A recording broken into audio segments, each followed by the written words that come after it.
Alors, j'ai le plaisir d'accueillir Noël Fagoaga, qui va nous parler des conditions socio-économiques du développement d'une filière phytotechnologique, l'exemple de la phytoremédiation dans l'Est de Montréal.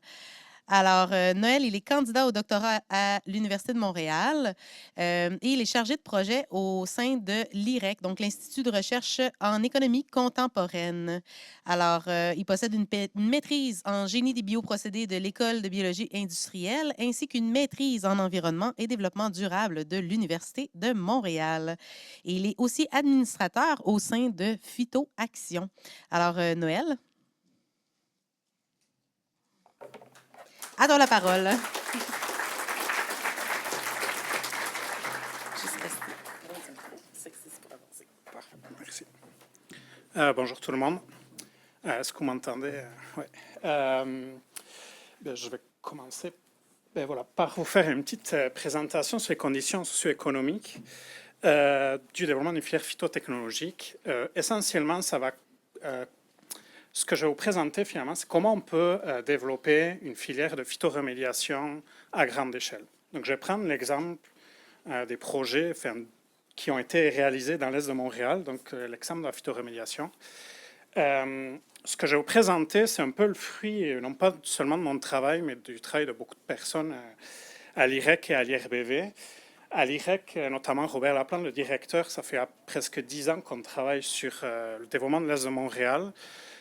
Puis on a développé un outil qui a été développé par Caroline Simard, là, mon ancienne collègue, là, donc, je vais vous montrer des résultats de son travail. Puis à l'IRBV, c'est pas mal l'équipe de Michel Labrec, puis donc tout le monde, là, Patrick, puis Noémie, Amandine, Cédric, c'est ça, là, qui m'ont supporté pendant un bon moment pour avoir quelques résultats que je vais vous montrer. Puis bien sûr, Frédéric Pitre, mon directeur aussi pour ma recherche doctorale. Donc je vais vous montrer tout ça, et puis je vais commencer déjà par une petite mise en contexte pour de quel territoire on parle. Là, je parle de l'Est de Montréal, je parle de tout ce qui est à l'Est de la 25. Quand on parle de l'Est de Montréal, à Montréal, c'est une périphérie. Là. Pour la plupart des Montréalais, c'est une banlieue. Là, c'est Pointe-aux-Trembles, Rivière-des-Prairies. On considère ça un peu comme quelque chose qui est un peu à l'extérieur des enjeux de la ville de Montréal. Mais si on prend un autre référentiel, qu'on le Québec, c'est un peu le centre de toutes les infrastructures logistiques de l'économie du Québec. Donc, toutes les infrastructures ferroviaires, portuaires, principales et même routières, autoroutières, elles convergent dans l'Est de Montréal. Donc, ce n'est pas seulement un enjeu montréalais, c'est aussi un enjeu finalement qui est à la grandeur du Québec. Et pour développer ce lieu-là, en fait, c'est l'Est de Montréal, ça prend des conditions finalement qui ne sont pas juste l'affaire de Montréalais, mais bien de tout le Québec. Puis, si on rajoute à ça, finalement, les acteurs qu'il y a sur le site, on prend tous les plus gros émetteurs de CO2 qu'il y a au Québec. On a Suncor, on a aussi la chaîne du polyester, on a aussi les grands acteurs énergétiques du Québec, Énergir Hydro-Québec, par exemple. Puis, on a aussi la station de traitement des eaux usées, qui est aussi qui est un des plus grands émetteurs, par exemple, de chaleur au Québec. Là. Donc, on est vraiment dans un territoire qui est essentiellement exothermique, pas très efficient, et puis qui a besoin d'une transition. Et pour faire cette transition, finalement, il y a plusieurs enjeux, il y a plusieurs choses à adresser. Et la première, c'est la disponibilité des terrains. Parce que si on n'a pas de terrain disponible pour le développement industriel, pour le développement même des communautés, et puis on va dire des arrondissements de l'Est de Montréal, s'ils ne sont pas disponibles, on ne va pas pouvoir faire grand-chose.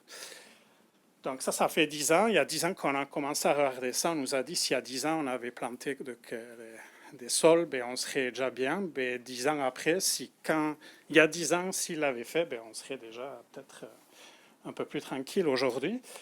Toujours est-il que ce n'est pas juste ça l'enjeu. Il y a beaucoup d'enjeux justement de valorisation des rejets thermiques. Il y a aussi un enjeu de faire la transition de ces activités pétrolières, pétrochimiques, puis de trouver des alternatives finalement, parce qu'il y a un savoir-faire, il y a des compétences, il y a une main-d'œuvre qui correspond à finalement ces métiers-là. Donc ça prend une stratégie d'innovation, une stratégie de main-d'œuvre qui doivent supporter finalement. C'est ça finalement qu'on va identifier si on veut développer l'Est de Montréal. Ça, c'est un peu pour le cadre, mais c'est un peu pour montrer que l'enjeu des terrains contaminés, là, c'est un véritable enjeu de la transition de ce territoire-là. C'est pour ça que là, ce que je vais essayer de voir, c'est quoi la phytorémédiation, un peu comme levier de développement dans l'Est. Donc, comment on enlève ce premier obstacle qui est l'accès aux terrains contaminés. Si on regarde ça, je ne sais pas si ça sort bien. Non, ça ne sort pas du tout, mais bon, bref, on ne voit pas grand-chose. Tout ça pour montrer finalement que, en fait, si on utilise le sol pour décontaminer justement les terrains, le sol, ça produit de la biomasse. Ça produit beaucoup de biomasse.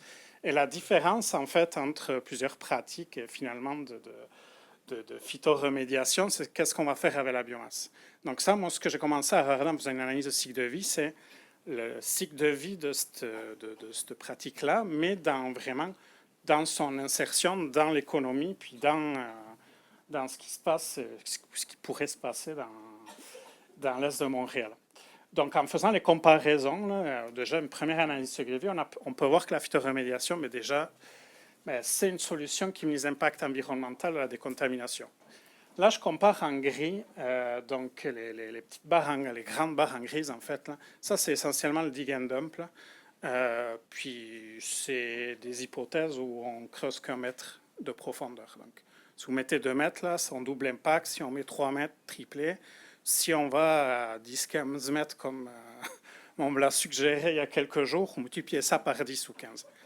La phytoremédiation, c'est le même impact, quelle que soit la profondeur finalement.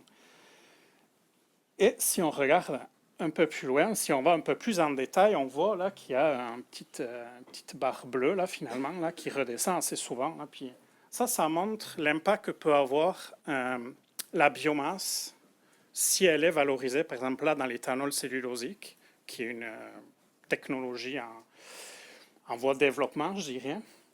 En fait, ça veut dire qu'on réduit l'impact de nos activités, en fait. Sans rien changer, on remplace, par exemple, là, l'hypothèse, c'était marqué dans la slide avant, là, mais c'est qu'on remplaçait finalement l'éthanol maïs. Donc, c'est pour ça qu'en fait, on va avoir beaucoup d'impact, parce que finalement, on n'utilise plus le maïs pour faire l'éthanol. Donc, c'est pour ça que, par exemple, si on regarde, je pense que c'est l'acidification, la nitrification, puis l'écotoxicité, là. C'est pour ça qu'on a des grandes réductions, c'est parce qu'en fait, on remplace la culture du maïs essentiellement. Donc ça, c'est une question de système dans les cycles de vie, mais vraiment, ce qu'on peut voir, c'est que finalement, l'impact, il va être vraiment dépendant de ce qu'on va faire avec cette biomasse-là. C'est-à-dire qu'avec la biomasse issue de la phytoremédiation, on tient finalement un levier vraiment pour changer les pratiques et puis réduire finalement l'impact environnemental. Donc, ce qu'on peut dire à minima, c'est qu'au moins que la phytoremédiation, mais c'est un faible impact environnemental pour décontaminer les terrains. Puis, ce qu'on regarde en partant de ça, d'abord, il y a un banc d'essai qui a été créé par le service de développement économique de la ville de Montréal, qui a été un banc d'essai qui est suivi justement par l'équipe de Michel Labrec, qui regarde essentiellement un terrain contaminé aux hydrocarbures dans un milieu urbain. Et ça, en fait, ça nous permet d'avoir justement différents scénarios de traitement et de solutions pour décontaminer les terrains. Ça, je ne vous en parlerai pas aujourd'hui parce que c'est moins ma compétence. Il y a plein de gens compétents aujourd'hui ici pour vous en parler. Mais moi, ce que je vais vous montrer finalement, ce n'est pas la partie verte, le suivi scientifique et l'entretien. Ça, c'est des choses qui sont documentées, que l'équipe de Michel, justement, fait régulièrement. Puis, avec toutes ces données, tout ce travail-là, moi, je récupère un peu leurs données, là, puis ce que je fais, c'est un peu le suivi avec un outil d'analyse économique, là, qui est essentiellement une analyse avantage-coût, et qu'on a appelé Phytovan. Donc ça, c'est un outil qui a été développé à l'IREC. Puis, on se base sur 3 types de revenus, qui est la valeur marchande finalement du terrain en fin de projet, là, donc le changement de rôle foncier du terrain contaminé. On va passer d'un terrain contaminé où on ne peut pas développer aucune activité à un terrain contaminé où on va pouvoir faire une activité industrielle à minima. En général, c'est rare qu'on mette du sol vraiment en fait, du sol agricole. Donc, c'est un peu ça qu'on va regarder. Donc, je vais aller rapidement. Donc, l'outil, en fait, ce que je viens de dire, c'est qu'on prend à la fois les revenus, valeur foncière, la valeur de la biomasse et le service écologique, et on va prendre les coûts finalement qui sont essentiellement les coûts qui sont compilés par Noémie actuellement. Mais justement, donc ça, c'est la valeur actuelle nette. Donc ça, c'est la valeur actualisée. Donc on prend les coûts, les revenus, on actualise ça sur quelques années.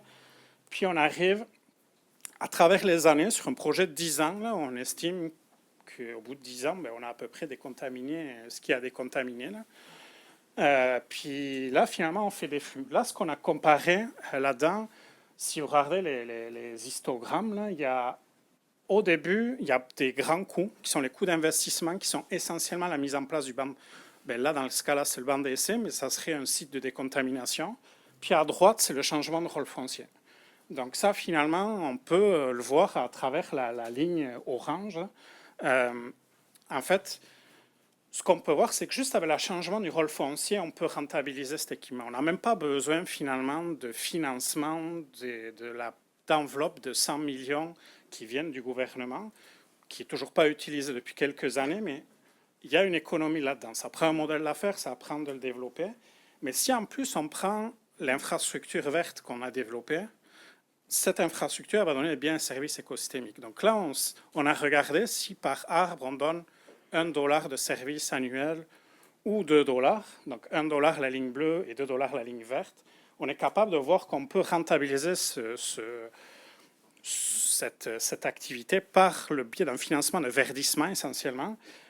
Au bout de 7 ans pour le $1 et puis au bout de 4 ans pour le $2. Donc, finalement, on peut voir que même sans le changement du rôle foncier, donc sans être pris par le changement de rôle foncier, on peut trouver finalement une rentabilité à juste verdir des terrains contaminés. Et puis là, on sort de la logique de décontamination.